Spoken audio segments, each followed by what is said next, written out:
Allah Subhanahu wa taala. Ini dinten pertama kita memasuki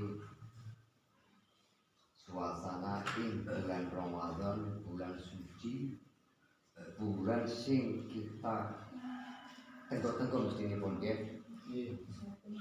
bulan menjadi kekasih bagi semua umat, fa insyaallah ingkang tansah nugemi kalian ajaran Rasulullah tansah berkibat dengan kalimatullah la ilaha illallah. Ini yang menjadikan kita akan selalu diselamatkan dari hal-hal yang menjadikan kemungkaran bagi kita semua. Jamaah Rasulullah, banyak kegiatan atau amalia yang dilakukan di bulan suci Ramadan ini, antara lain hal-hal yang utama yang tidak diperkenankan di dalam bulan Ramadan ini kita lakukan. Satu hal yang menjadikan batal dan halalnya puasa perlu kita pahami, mumpung kita pada saat-saat di awal ini dan kita bisa menjaga sampai akhir hingga tanggal 29 Panjama kita menjadi orang yang fitri. Atau fitri namanya fitri itu wonten. Fitri yang sesungguhnya ini adalah merupakan hal yang menjadikan badan kita, jiwa kita menjadi suci. Seperti sedia kala, seperti bayi kinclong-kinclong. Dari berkahnya bagaimana kita menjalankan puasa dengan istiqomah.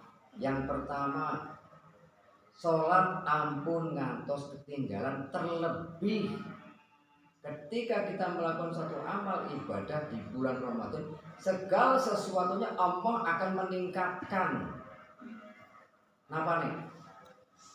pahala, derajat. Jadi sehingga kita jangan sampai khawatir dan sampai kita meninggalkan, karena itu suatu hal yang kerugian bagi kita semuanya. Dan apa yang perlu kita tinggalkan? Tentunya hal-hal yang bersifat mengundang dosa, terlebih menjadikan kita dekat dengan mudarat. Apa itu mudarat? Hal-hal yang merugikan dan membahagiakan bagi kita semuanya. Biasanya ketika kita dalam melaksanakan puasa ada satu hal yang boleh dikatakan tidak pernah dilakukan. Satu, zikir. Zikir kita apa sih? Di saat kita lagi nunggu puasa kita seringkali lupa. Malah kita bercengkrama hingga kita melupakan apa yang menjadi tujuan kita sebenarnya puasa.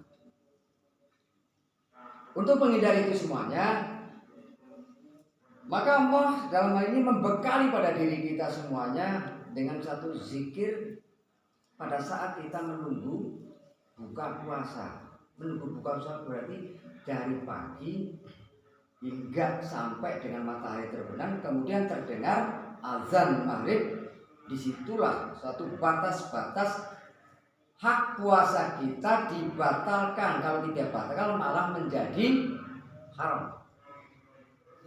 Nah, apa yang dilakukan pada zikir kita? Monggo kita sarang-sarang kita lafalkan bersama-sama dan kita hafalkan sampai kemudian dalam pikiran kita tersimpan dan hati kita itu menjadi teguh, dan itu amalkan sampai dengan akhir di bulan Ramadan ini.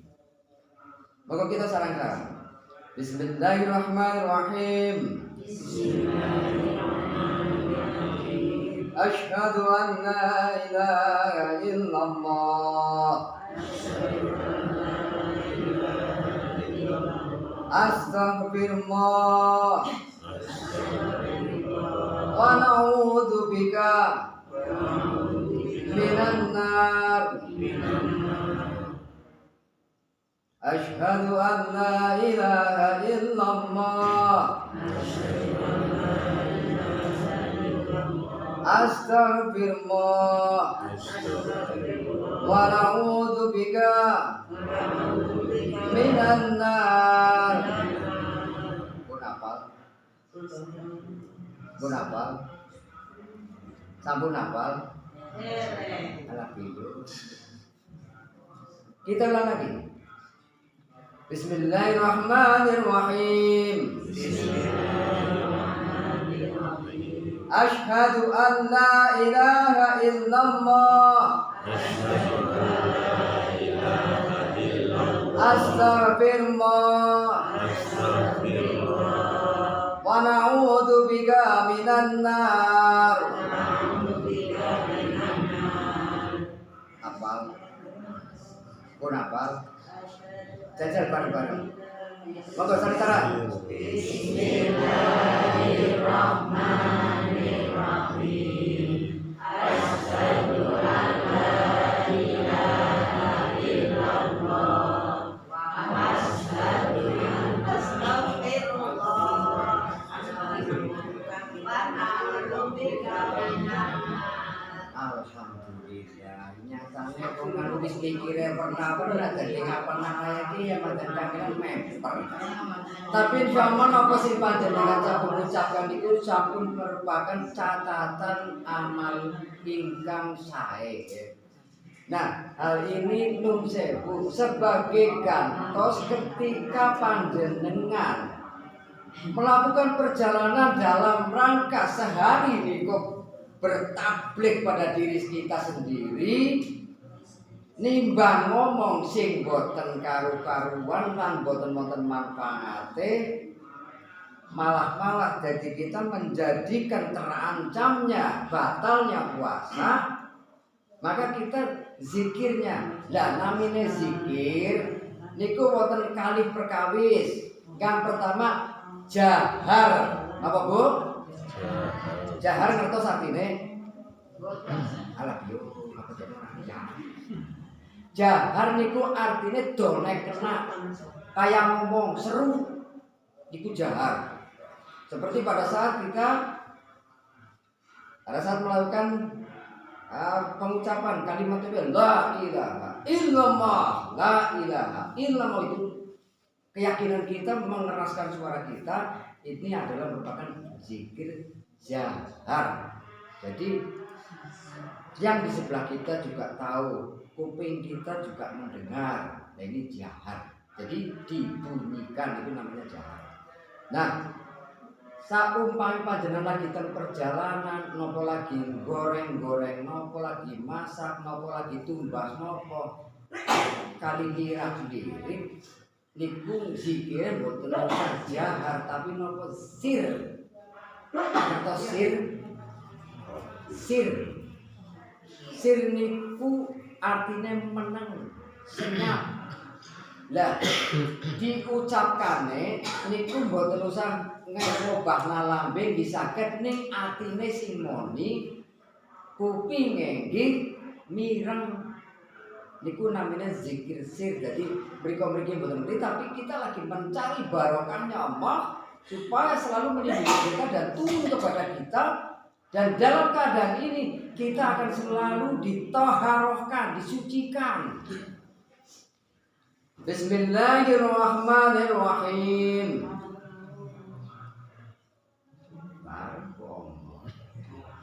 Bismillahirrahmanirrahim. Bismillahirrahmanirrahim. Asyhadu an la ilaha illallah. Asyhadu an la ilaha illallah. Astaghfirullah. Astaghfirullah. Wa na'udzu bika minan nar. Niku nggih zikir pagi, dugi, siang, dugi, sore. Niku zikire. Jadi pagi, siang, sore. Kemudian Allah menyukai umatnya yang selalu melakukan zikir kepada Allah pada saat malam. Jadi antara zikir pagi, siang, sore, malam niku benten-benten.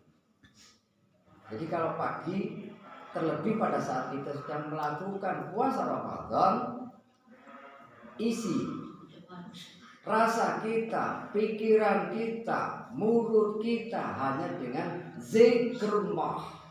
Karena itu yang menjadikan berkah bagi kita semuanya. Dan insya Allah orang mikir nakan cocok. Angger pikir nakan cocok baik kayak puasanya bocah SD. Lagi sih bocah SD besok ya. Ya Peter ya. Di sini SD di. Ini singkat cuma sama. Jadi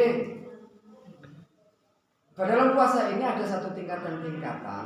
Kita harus mengenal agar supaya kita ini pada kita tingkatan apa. Nah kalau kita dulu bukan ini jam piro lagi puasa SD. Ketika kita berpuasa selalu diisi dengan amalia-amalia kebajikan. Nah inilah yang nantinya akan menjadikan kita mau. Nah ada satu keberkahan yang selalu menghibur kita. Nah apa yang disukai zikrullah ini di waktu malam hari. Jadi seringkali diucapkan muka dalam muka sok lalen. Antara lain ya. Pada saat kita habis baca tarawih, jangan dituntun oleh imam. Nah, ini menjadikan kita ketika kita ucapkan pada saat malam hari, terutama pada saat menjewu. Ada saat yang paling baik tarawih kita menggunakan 23 rakaat ya.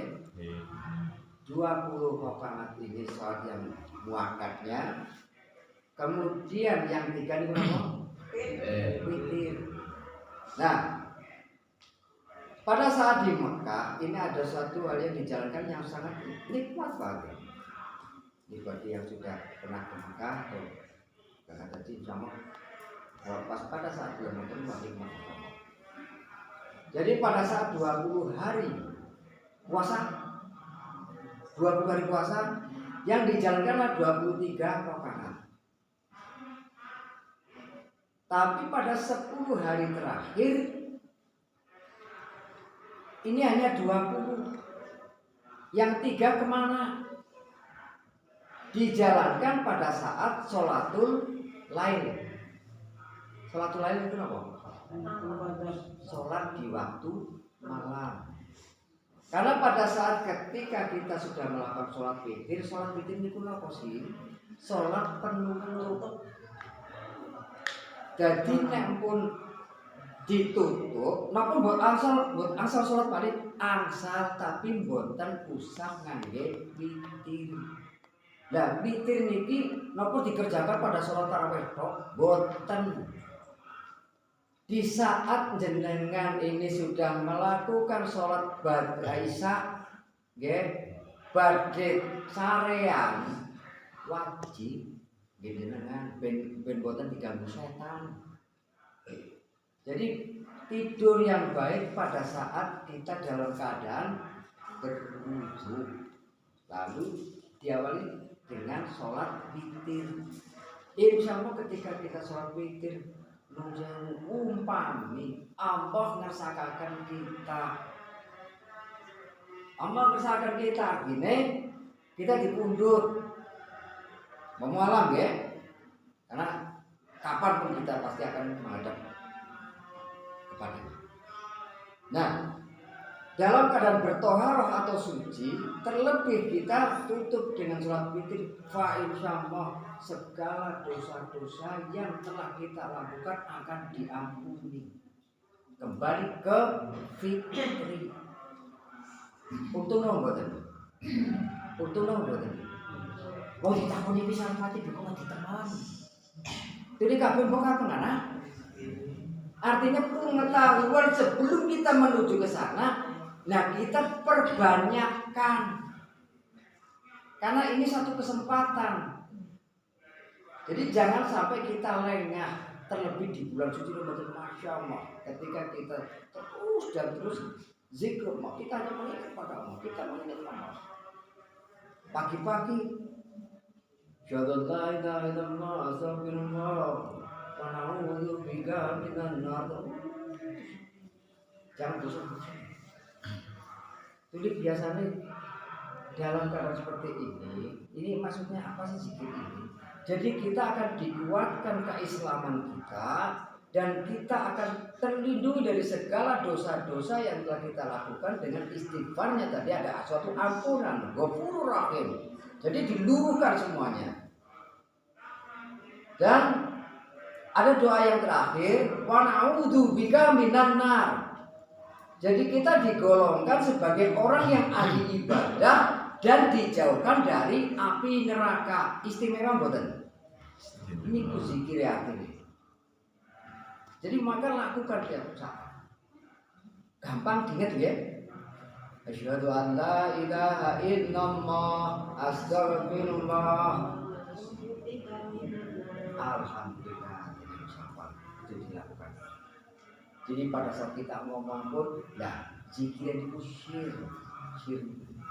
Jadi waktu kita mulut kita ini ngomong nih, tapi hati kita yang berzikir. Terus kita lakukan. Nah, yang kita lakukan pada malam hari itu zikirnya apa yang afdol? Afdol itu pas. Supaya dalam setiap saatnya atau setiap waktunya kita selalu terisi. Maka serang-serang. Bismillahirrahmanirrahim. Bismillahirrahmanirrahim. Allahumma innaka afuwwun karim. Tuhibbul afwa fa'fu 'anna. Apa nggih? Si zikirnya apa ya?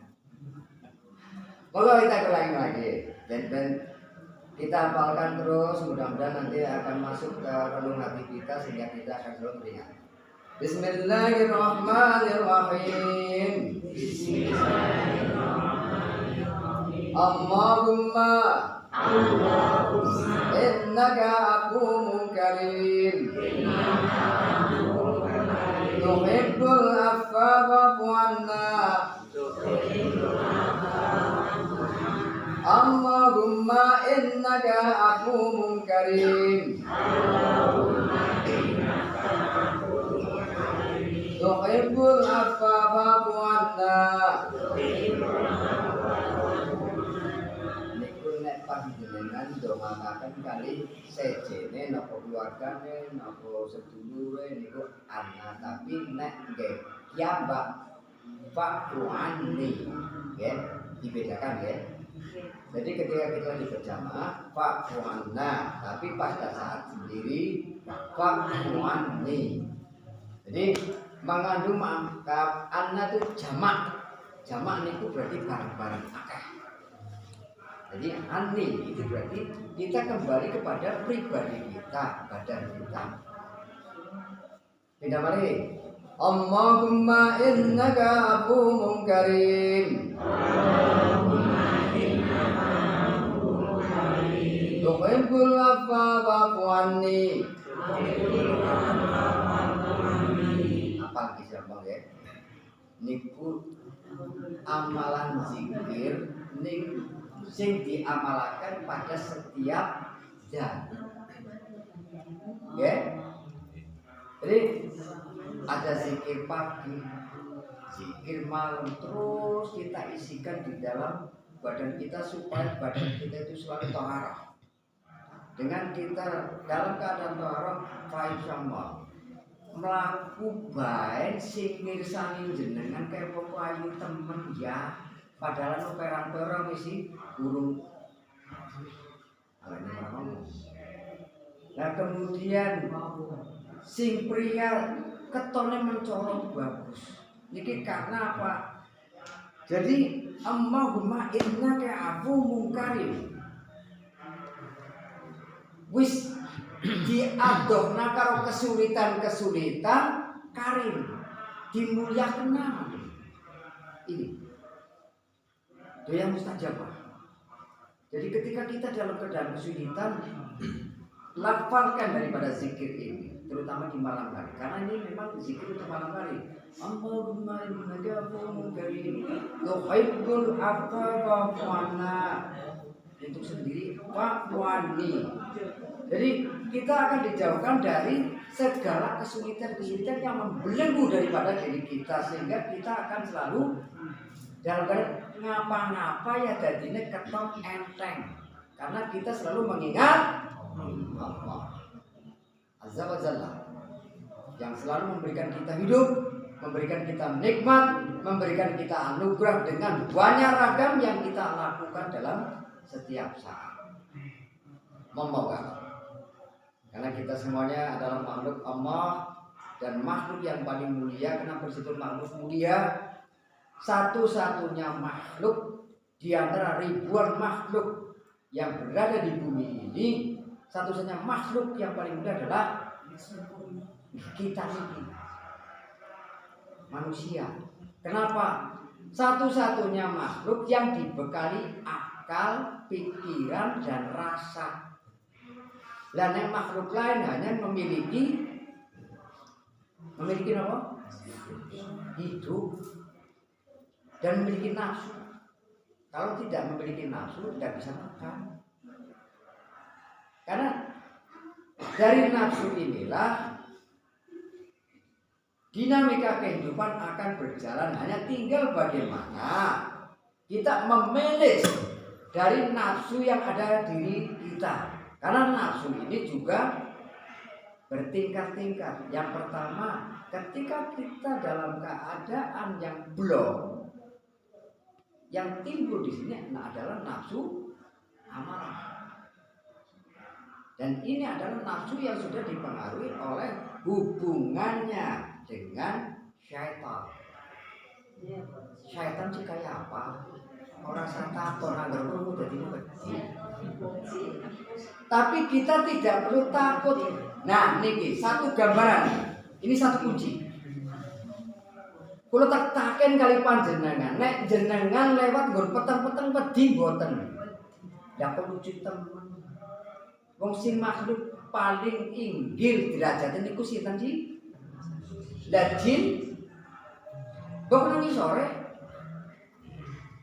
Lah ketika jenengan lewat petengan wedi, ya jine seneng dadi nggoda jenengan terus, apa itu baik? Jadi ketika kita lewat di tempat-tempat yang mungkin dianggap pingit itu berarti wonten katakan penghuni. Karena jin dia akan hidup itu menempati tempat-tempat yang kosong dan dingin dan terjauhkan dari sinar matahari. Jadi nggon-nggon sing ora tahu kena sinar matahari biasanya gampang dihuni karo bangsa jin. Bulan nek ana jendela ya dibuka. Nek pas maghrib nun sewu tutup krep kali sholawat. Terutama nek maghrib. Bulannya ular-ular tiang rumiyin nggih mungkin tasih ingat, mungkin nek zaman itu mungkin generasi terakhir. Ada sok njagong nang ngarep lawan. Bisa ndekala kok karena ngiping dan sebagainya. Nah, ini sebenarnya satu saneko yang kita itu harus paham. Nah, kalau secara keilmuan, secara syariah sebenarnya itu. Jadi ketika kita melewati hal-hal yang boleh dikatakan kita menjadikan panik atau takut, bersolawatlah. Solawat. Oh, cukup solawat itu siapa itu sedang lindungi. Jadi ketika kita melewati tempat-tempat yang dianggap bingit, ampun kita pedih, wangger pedih, lah kanu pedih, ya ini digoda bae. Orang ngerti apa jenenge kulite langsung pakinggi. Ini satu hal yang kita menjadikan kalah. Pernah ngrasih ngaten niku? Wajar. Dan yang pun wonten ilmune ngaten niki arep pedhi bae. Insyaallah. Jadi kita harus mengalahkan rasa takut itu. Takutnya kita hanyalah pada Allah. Dengan cara kita selalu menekan kepada diri kita untuk selalu bertakwa. Napa niku takwa? Takwa adalah satu kunci di mana kita keyakinan kita ini sudah dibungkus dengan suatu hal hanya menjalankan syariat dan hakikat. Ngertos syariat? Syariat ngertos? Syariat niku hubungannya kali hukum sing dijalankan secara fisik. Contoh, wong salat takbir ya tangane ngangkat. Angger kaum putri niku tengah dada ditarik astane nek pria telinga. Niki wonten padahe mboten? Secara hukum kesehatan niki wonten niki perhimpunan ahli kesehatan. Jadi ketika kita menerjemahkan Allahu Akbar, tarik insyaallah jenengan paru-parunya pun terbuka. Segala hawa-hawa yang bersifat negatif lenyap. Dia cakapaken Allahu Akbar. Akbar niku bareng langsung barengan dengan sedekap teng dada. Nah, carane sedekap pripun? Niki. Ugel-ugel dikatokna karo ugel.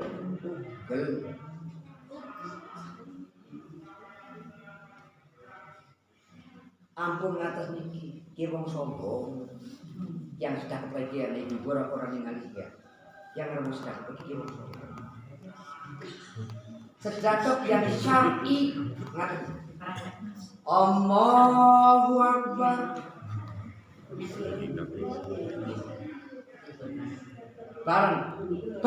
Barengnya ini bareng kita dengan ini tutupnya Allah. Boten kenali. Dalile boten. Jadi secara syariat ketika kita takbir Allahu Akbar, akbarnya bareng sudah tegal. Jadi ada hadis yang hanya mengupas tentang masalah sholat itu jamaah itu di hadis nomor 8 itu juga jamaah. Jadi bunyinya, jadi pada saat kita takbir secara sunatullah, nyajaran Rasulullah takbir Allahu Akbar. Nah ketika jenengan kok nun sewu dilalek pas wis takbir sebelah dilalek Allah menarik dulu. Aja njur guyu kemudian berarti jenengan ora istiqomah, ora khusyuk. Ya jorba menggunakan kait punya ajaran tersendiri, cemazan tersendiri. Dan jenengan sholat kok masih memperhatikan orang lain, berarti jenengan khusyuk boten. Mulane Rasulullah menuntun kita habis sholat salah satu istighfar. Jadi kadang ada habis sholat bar salam niku alhamdulillahirabbil alamin dosa boten ora. Tapi Rasulullah menuntun kita habis kita salam dua salam terakhir ya. Kita salah satu istighfar. Jadi langsung istighfar 3 kali istighfar. Itu sapi salam. Kenapa? Bok-bokane pas pada saat kita sholat kita terlepas dari khusyuk. Dirale wis takbir kedingane kompore suri. Pembean sifatnya selebar. Itu terganggu sudah khusyuknya. Makanya disempurnakan dan salah satu istighfar. Jadi langsung afdolipun nggih, iki afdol. Afdolnya bukan alhamdulillah tapi istighfar. Jadi kita minta dibersihkan dulu. Ini ada dalilnya. Ini sunat umum. Ya, jadi istighfar. Dan kita kembali pada soal bagaimana kita itu selalu membungkus diri kita dengan soal keimanan agar kita selalu mendapatkan lindungan serta berkah dan serta lindung dari Allah. Dan mudah-mudahan kita selalu akan terlindungi dan kita akan selalu menjadi umat-umat yang selalu berdekatan dengan Allah, berdekatanlah dengan majelis, karena majelis yang mulia ini yang selalu memberikan kita manfaat lebih banyak bagi kita semuanya. Mudah-mudahan kita selalu akan digolongkan menjadi orang yang muttaqin. Allahumma amin. Barakallahu fikum birahmatika ya arhamar rahimin. Wa akhirul kalam, assalamualaikum warahmatullahi wabarakatuh. Waalaikumsalam warahmatullahi wabarakatuh. Sallallahu rabbuna